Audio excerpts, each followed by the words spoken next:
क्या हो गया चिच्चा, बहुत परेशान लग रहे। सब ठीक तो है ना? ओ यार मुझे तो लगता है इसकी कोई मज उठा के ले गया है, इसलिए इतना परेशान है बेचारा। ओ बाबा मेरे को तो लगता है इसका कोई ऊँट खोल के ले गया है।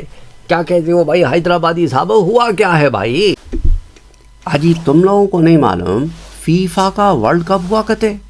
ओहो हो, इतना खराब वर्ल्ड कप आज तक नहीं हुआ भाई बोले। अरे बा क्या कर रहे हो भाई, बहुत गजब कर रहे हो भाई। क्या बातें कर रहे हैं चाचा, क्या तो भी कुछ तो भी बोल रहे हैं भाई आप। हमको मालूम ना फरुख बोला मेरे को ने कि इस दफ़ा का जो वर्ल्ड कप हुआ ना, फाइनल में जो टीम जीती, इतना मैसी टीम जीती, ओहो हो क्या ख़राब कर दिया सारा। मैं खीमा खा को बैठा था, मैं बोला अरे तोबा तोबा तोबा, अगर मैं को पहले बता देते तो शायद मैं खाना भी नहीं खाता। ऐसा गंदा गलीज वर्ल्ड कप हुआ भाई। इतना वो बोला उन्हें कि जिसको कप दिए ना वर्ल्ड कप का, मैसी कहते उन्हें। ओए मैसी मालूम अंग्रेजी आती तुम लोगों को? मैसी मतलब खराब, गंदा गंदा वर्ल्ड कप हो गया भाई। परेशान हो रहा हूँ मैं। खतर वाले इतना पैसा लगाए, करोड़ों अरबों रुपए डॉलर लगा दिए, अरबों डॉलर लगा दिए, उसके बाद भी इतना गंदा। ओ हो, इतना मैसी काहे को किए भाई उन्होंने? नक्कू करना था, किसी को भी दे देते कुछ भी उठा, और वो भी मालूम सोने का था। ओए सोने का खराब करके दे दिए भाई। मेरे को तो नींद ही नहीं आई रात को। बोलो इतना सोना दे दिए, कितने लोगों की शादियां हो जाते भाई। क्या तो भी कर लेते हैं फुटबॉल वाला, दिमाग ख़राब है इन लोगों के। सर मुझे लगता है आपको कुछ ना कुछ मुगालता हुआ है। मैसी दरअसल उस खिलाड़ी का नाम है जिसे वर्ल्ड कप दिया गया।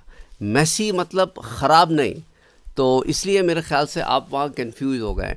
वैसे मैं आपको कुछ बातें बताता चलूँ इस ज़मीन में कि कतर में जो वर्ल्ड कप हुआ ना, उससे बहुत फ़ायदा भी हुआ है। आप कहेंगे क्या फ़ायदा हुआ? देखिए, एक तरफ तो एक मुसलमान मुल्क के अंदर बड़े अच्छे तरीक़े से, बड़े अहसन तरीक़े से ये वर्ल्ड कप हुआ है, और उसके अंदर एक बड़ा ज़बरदस्त मैसेज गया है दुनिया को कि इस्लाम की जहाँ तक बात है, हम कट तो सकते हैं पर झुक नहीं सकते। जिन चीज़ों को इस्लाम ने मना किया है वो मुसलमान के लिए मना है। हम ये LGBTQ को प्रमोट नहीं करेंगे। और ये बात भी अच्छी तरीके से सुन लो कि जो तुम्हारे यहाँ के क़वानीन हैं वो सारी दुनिया पे लागू नहीं होते, तुम्हारे मुल्क में लागू होते हैं। तुम समझते हो कि जो तुम्हारी अक़ल में आ गया वो सारी दुनिया के ऊपर इम्प्लीमेंट होगा? नहीं। जिस तरह तुम्हारे स्टेट की एक सॉवरेनिटी है, तो हमारा भी एक सॉवरेन स्टेट है, हमारे यहाँ भी क़वानीन हैं, हमारे यहाँ भी एक निज़ाम है। तुम्हारे निज़ाम को हम अपना निज़ाम बनाकर नहीं पेश कर सकते। हम तुम्हें खुश करते क्यों फिरें? हम तो उस रब्बे कायनात की इबादत करते हैं जिसने हमें कह दिया ये गलत है तो वो हमारे लिए गलत है, और उसने कह दिया ये सही है तो वही हमारे लिए सही है।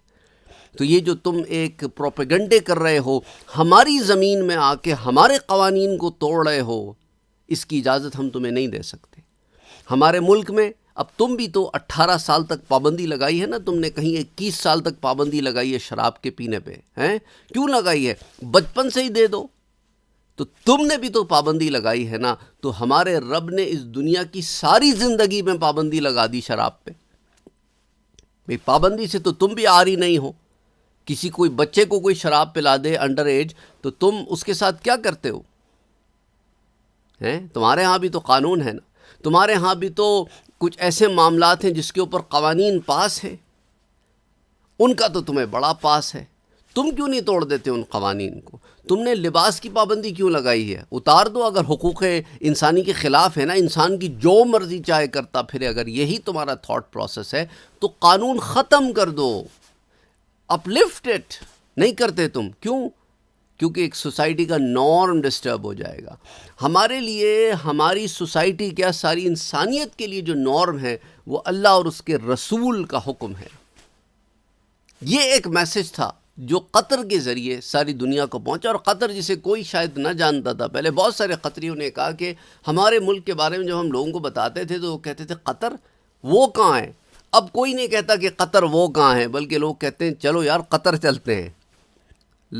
کئی بڑے ہیوج نمبرز میں لوگ قطر آئے، اور اس میں آپ دیکھیں نا ایک سپلائی چین کا ایک زبردست معاملہ کہ اتنے سارے لوگوں کو فیڈ کرنا، یعنی فوڈ کا پرووائڈ ہونا، ان کے لیے ہاؤسنگ کا پرووائڈ ہونا، ان کے لیے ٹورزم کا پرووائڈ ہونا، کہیں پر باٹل نیکس نہ ہونا، ٹرانسپورٹیشن کی اویلیبل، ایک پورا انفراسٹرکچر قطر نے بنا کر بہت زیادہ پیسے لگائے، لیکن اس کے اوپر ایک ROI بھی ہوتا ہے. بزنس میں ہم کہتے ہیں ROI is return on investment, وہ آتی ہے. ایک مارکیٹنگ کیمپین ہوتی ہے نا، تو اس کے بھی ایک مارکیٹنگ کیمپین تھی، پازیٹیولی میں کہہ رہا ہوں مارکیٹنگ کیمپین کے. ایک طرف تو لوگوں کو میسج آف اسلام گیا، ہزاروں کی تعداد میں لوگ مسلمان ہوئے، اور جو مسلمان نہیں بھی ہوئے تو کم سے کم انہیں میسج آف اسلام تو پہنچ گیا، اور مسلمانوں کے بارے میں انہیں ایک بڑا پازیٹیو امیج. یعنی اگر آپ اٹھا کے دیکھیں کتنے لوگوں کے انٹرویوز ہیں، وہ کہتے ہیں جی ہمارا پرسپیکٹو مسلمانوں کے بارے میں بدل گیا ہے. ہم تو ہمارے ملکوں میں تو کوئی اور ہی پارٹ پڑھایا جاتا تھا کہ مسلمان پتہ نہیں کون لوگ ہیں. انہوں نے بڑی کوشش کی، کہیں پر شراب کو لا کر اور کہیں پر جرمن نے منہ چھپا کر ہیں اس طرح الٹی سیدھی حرکیں بینڈز پہن کر کوئی نہ کوئی کوشش کی کہ کسی طرح ماچس لگا کے کوئی آگ واگ لگا دے، لیکن کامیاب نہیں ہو سکے، کامیاب نہیں ہو سکے. اور دیکھیں اللہ کی کرنی کیا ہوئی کہ مسلمانوں کے لیے اللہ کی زمین تنگ کرنے والا فرانسیسی، جو کہ فائنل میں پہنچے اور اللہ نے اسے جیتنے نہیں دیا، وہاں جیت کے نہیں گیا، وہ ہار کے گیا ہے. تو بہرحال اللہ سبحانہ و تعالیٰ جو ہے دکھاتا ہے، دیکھیں کیسا پیسہ بہت خرچ کیا ہے قطر نے، نو ڈاؤٹ اباؤٹ اٹ، لیکن it's worth it, it's worth it, every penny is worth it. اچھا پھر انہوں نے جو اسٹیڈیمز بنائے ہیں وہ بڑے پیکیبل قسم کے اسٹیڈیمز ہیں کہ آپ ان کو پیک کر سکتے ہیں ان اسٹیڈیمز کو، and then you can move them. اچھا ایک اسٹیڈیمز کے آپ کئی اسٹیڈیمز بھی بنا سکتے ہیں، ایسا معاملہ بھی ہو سکتا ہے. There are many things that you can do with it. تو کہنے کا مقصد یہ ہے کہ وہاں پر جو انہوں نے کام کیا ہے، جس طرح کی انہوں نے ٹیمپرری ہاؤسنگ سیٹ کی ہے، موویبل پیکیبل انہوں نے اسٹیڈیم سیٹ کیے، اور many other things that they have done. I mean it's دنیا کو حیرت قدے میں ڈال دیا انہوں نے. and the amount of revenue that they have generated in tourism, in businesses. پھر قطر ایئر ویز نے جو ایک اپنا ایک سسٹم اسٹیبلش کیا، پھر ان کی ایئرپورٹ، ان کے اندر ان کے پاس جو آ کے مختلف اور چیزیں جو ہیں ہوئی ہیں، اور I mean it's just the list just goes on and on and on.